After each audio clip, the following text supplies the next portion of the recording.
On va s'intéresser ce soir aux travaux et devoirs de groupe à l'école, un exercice très courant dans le système éducatif qui permet aux enseignants des lycées et collèges d'évaluer les élèves. Nous sommes le 20 novembre, la journée mondiale de l'enfance est célébrée ce jour. Objectif, promouvoir le respect et les droits des enfants. Le 20 novembre, c'est également le jour où les rebelles du M23 ont pris le contrôle de Goma, la capitale du Nord Kivu.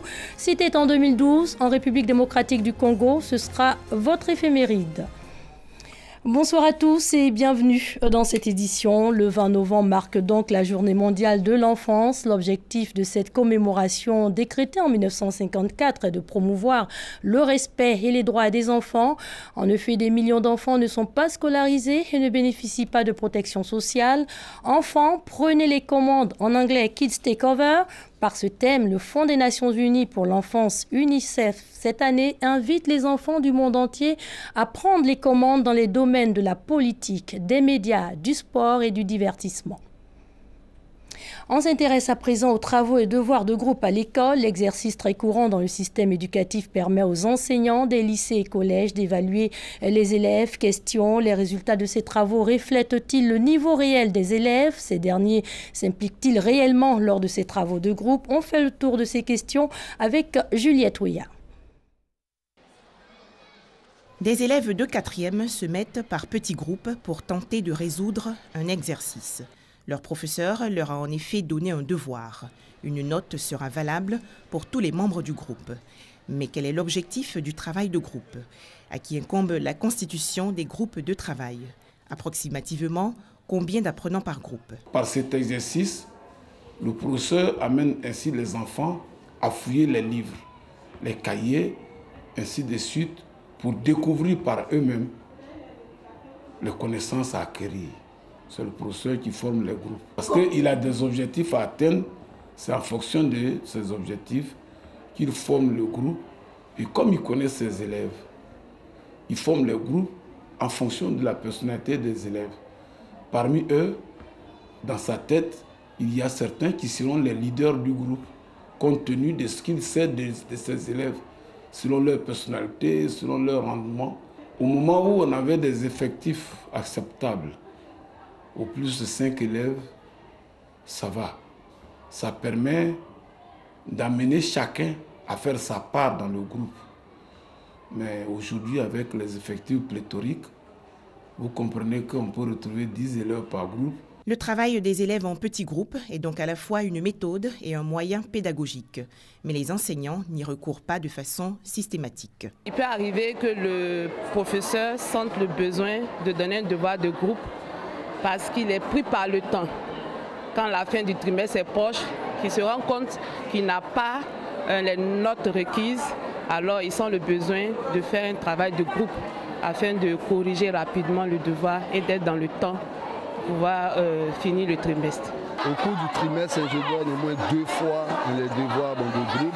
Les devoirs de groupe permettent aux apprenants d'être au même niveau de compréhension. Méthode de travail, raisonnement, analyse. En somme, les élèves peuvent ainsi développer leur créativité. Mais sont-ils tous attentifs et s'impliquent-ils tous dans cette tâche? Nous tous, nous travaillons en groupe. Mais il y a d'autres aussi qui ne font pas et après ils viennent inscrire leur nom.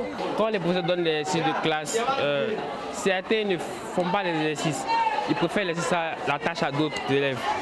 Donc ce sont ceux-mêmes qui connaissent le plus, c'est ceux qui font les exercices de classe. Tout le monde traite les exercices, mais il y a d'autres qui ne comprennent pas toujours. Vu la négligence de certains apprenants pendant les séances de travail en groupe, les réactions des parents d'élèves à ce sujet sont mitigées. Souvent, il y a trop d'amusement en fait. Quand ils arrivent, c'est des causeries. Jusqu'en fin de compte, vous faites rien en fait.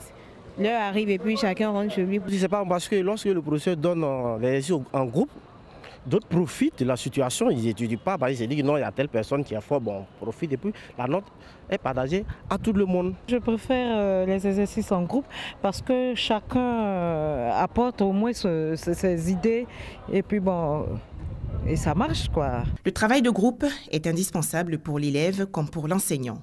Non seulement il permet à l'élève de relever son niveau, il lui permet aussi et surtout d'apprendre à vivre en communauté. Puisque nous sommes à l'école, nous y restons à voir ces menstrues et rester à l'école, pas toujours évident. La gêne et la stigmatisation liée au fait d'avoir ces menstrues est souvent à l'origine de nombreux décrochages scolaires, mais le défi est en passe d'être relevé dans une école primaire en plein cœur de l'Éthiopie. Regardez.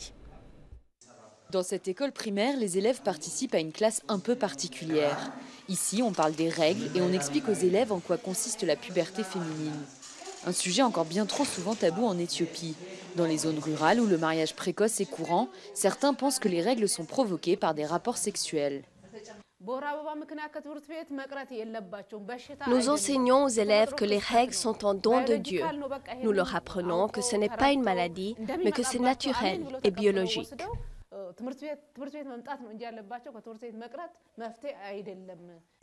Le club des filles est le fruit d'une collaboration entre l'UNICEF et les autorités éthiopiennes.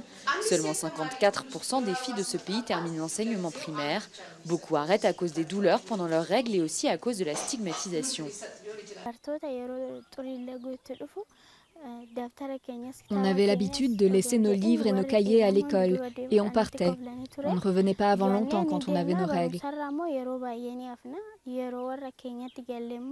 On se sentait gêné. Les garçons se moquaient de nous s'ils nous voyaient. Nos parents pensaient que nous avions eu des rapports sexuels et ils nous forçaient à quitter la maison. En plus d'éduquer tous les élèves, même les garçons, des serviettes hygiéniques sont distribuées aux filles.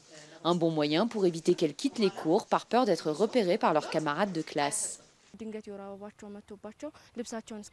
Avant, les autres élèves pouvaient voir des taches sur les vêtements des filles. Et après, cette fille était traumatisée. Ses camarades se moquaient d'elle et puis elle ne venait plus à l'école. À l'école de Chéneau, le décrochage scolaire a été éradiqué depuis le lancement du programme en 2013. Selon la direction, en 2012, 20 filles avaient quitté l'école. On va parler tout naturellement de la contraception et du planning familial qui permettent l'espacement des naissances et les grossesses non désirées.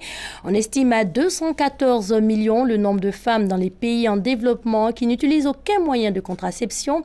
La planification familiale et la contraception, les sujets étaient au cœur d'une rencontre ici à Abidjan. Le point avec Thomas Guessambi. Seulement 5% des femmes observent la planification familiale en Côte d'Ivoire, selon les estimations de l'ONG Santé pour Femmes. Toujours selon cette organisation, 62% des femmes ne fréquentent pas les services de la maternité et le ratio de mortalité en Côte d'Ivoire est de 543 décès maternels pour 100 000 naissances. Pour améliorer l'accès des femmes, des filles et des couples aux méthodes modernes de planification familiale et accroître l'utilisation des services de la santé de reproduction, la délégation des tâches. Elle va permettre de toucher les populations isolées en zone rurale, les adolescents et les jeunes. Il y a plusieurs méthodes. Il y a le coït interrompu. Et il y a aussi l'abstinence aussi. Il y a un que je fais les dames. La planification familiale doit être transversale. C'est des questions qui restent encore un peu tabous dans nos sociétés et nous voulons lever ces verrous liés à la culture. Pour y arriver, il faut impliquer l'ensemble des parties prenantes, d'où une rencontre pour initier un dialogue entre décideurs nationaux et internationaux. L'issue de cette rencontre, c'est de pouvoir atteindre les objectifs que la Côte d'Ivoire s'est fixés d'ici 2020, à savoir l'implication de tous les acteurs dans la planification familiale. Des organisations de la société civile appuyées par l'Agence française de développement et la Fondation Bill et Melinda Gates conjuguent leurs efforts pour contribuer à l'amélioration du statut, des droits et de la santé sexuelle et reproductive des femmes et des adolescentes en Afrique de l'Ouest, ce qui devrait favoriser leur accès à la contraception. Un projet qui à terme va booster l'espacement des naissances. Le gouvernement ivoirien annonce le retour volontaire ce lundi 20 novembre d'une première vague de migrants ivoiriens bloqués en Libye. 155 personnes en situation de détresse. Le rapatriement se fait avec l'appui de l'ambassade de Libye en Côte d'Ivoire. Non à l'esclavage en Libye, c'est le message que tente de faire passer l'opinion publique nationale et internationale depuis la révélation sur des pratiques esclavagistes dans le sud-ouest du pays. La chaîne de télévision américaine CNN a montré des images dans lesquelles des migrants venus d'Afrique noire sont vendus comme du bétail contre quelques centaines de dollars. Ces ventes aux enchères auraient lieu régulièrement. Des marches de protestation sont organisées un peu partout. Partira pas, Robert Gabriel Mugabe, désormais sous la menace d'une procédure de destitution. Le président zimbabwéen, 93 ans et 37 ans au pouvoir, n'a pas démissionné comme le lui avait demandé son parti. Après l'avoir évincé de sa direction, la ZANU-PF lui avait laissé jusqu'à lundi midi aujourd'hui pour partir. La procédure de destitution pourrait prendre plusieurs jours. En attendant, les étudiants de l'université du Zimbabwe sont descendus dans les rues aujourd'hui pour réclamer le départ du président zimbabwéen. Le 20 novembre, c'est aussi le jour où les rebelles du M23 sont entrés à Goma, en République démocratique du Congo. Après plusieurs heures de combat, les rebelles se sont emparés de la capitale régionale du Nord Kivu. Retour sur le contexte avec Camille Koulibaly. C'est votre éphéméride. Le Rwanda, accusé par Kinshasa et l'ONU de soutenir le mouvement du 23 mars à M23, a pris acte de la chute de la ville de Goma dans l'est de la RDC et demandé au gouvernement congolais de négocier avec les rebelles. Le M23 n'a guère rencontré de résistance de l'armée qui s'est regroupée à Saké à une vingtaine de kilomètres au sud-est et Goma semblait calme. Le chef militaire rebelle Sultani Makenga a fait son entrée avec une escorte. Cet officier qui avait fait défection de l'armée régulière en mai pour créer le M23 est accusé d'horreur à grande échelle contre les civils par Washington, qui l'a placé sur une liste noire de personnes sanctionnées. Kigali, qui dément soutenir le M23, a appelé le gouvernement congolais à un dialogue politique direct avec les rebelles. Des négociations avec toute l'opposition déjà exigées par les rebelles lundi 19 novembre, mais auxquelles Kinshasa s'est jusqu'ici refusé. Joseph Kabila s'est rendu le 20 novembre 2012 dans l'après-midi à Kampala pour discuter de la crise avec le président ougandais Yoweri Museveni et les autres États de la région des Grands Lacs. C'est difficile de dire qu'il faut garder le calme. Mais effectivement, il faut garder le calme. Le Congo doit continuer à se préparer. La mobilisation doit se poursuivre, pas seulement au Nord Kivu, pas seulement au Sud Kivu et la province orientale et ailleurs, mais sur toute l'étendue du territoire national. L'Ouganda a aussi été mis en cause par l'ONU pour son aide au M23. La France, elle, réclame une révision du mandat des 17 000 casques bleus déployés en RDC qui n'ont pas été en mesure d'intervenir pour s'opposer à quelques centaines d'hommes. À Goma, l'ambiance s'est détendue dans l'après-midi. Les habitants ont recommencé à apparaître dans les rues alors que les soldats du M23 circulaient sans incident. La ville ne portait pas de traces de destruction, mais 37 personnes blessées par balle, dont 12 enfants, étaient soignées dans un hôpital. Les rebelles ont aussi pris le contrôle des 2 postes frontières avec la ville rwandaise voisine de Gisenyi. Goma avait déjà été occupée à 2 reprises en 1996 et 1998 par des rébellions appuyées par le Rwanda voisin.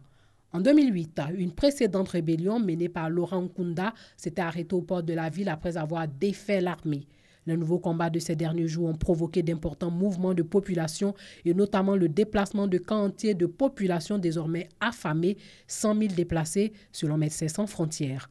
L'ONU a par ailleurs accusé les rebelles d'avoir enlevé des femmes et des enfants. Voilà qui marque la fin de cette édition. Bonne suite de programmes sur les antennes de l'RTI, la marque du service public.